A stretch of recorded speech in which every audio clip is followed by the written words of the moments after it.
Почитувани сограѓани, се наближува 27 април, денот на кој како граѓани на Република Македонија ќе го имаме најмокното средство за да одлучиме за еднината на нашата земја, гласачкото ливче. Не е важно дали си македонец, албанец, ром, турчин, србин, бошњак, влав или друго. На 27 сите ние одлучуваме дали Македонија ќе продолжи да ја води до сегашната аздисана влада или не.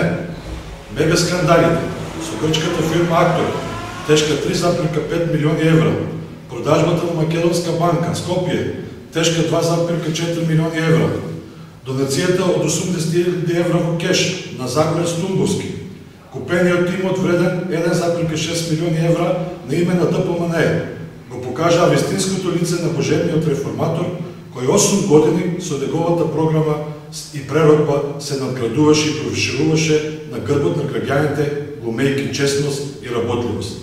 На Македонија не и требаат вакви политичари. На уцините и заканите им дојде кранот. За промените може да се избориме и тоа ќе го направиме во недела. Почитувани сограѓани, сакам да ми искажам огромна благодарност до сите членови и симпатизери на СДСМ, коалиционите партнери и неопределените граѓани, кои недвосмислено ја дадоа својата подршка во првиот круг од председателските избори, гласајќи за кандидатот Стево Пендаровски.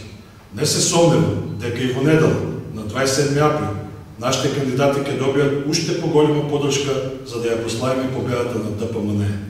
Затоа гласајте за носителот на кандидатската листа од СДСМ за избор на единица 4, господинот Хари Лаквенц, подреден број 1, и кандидатот за председател Стево Пендаровски, подреден број 3.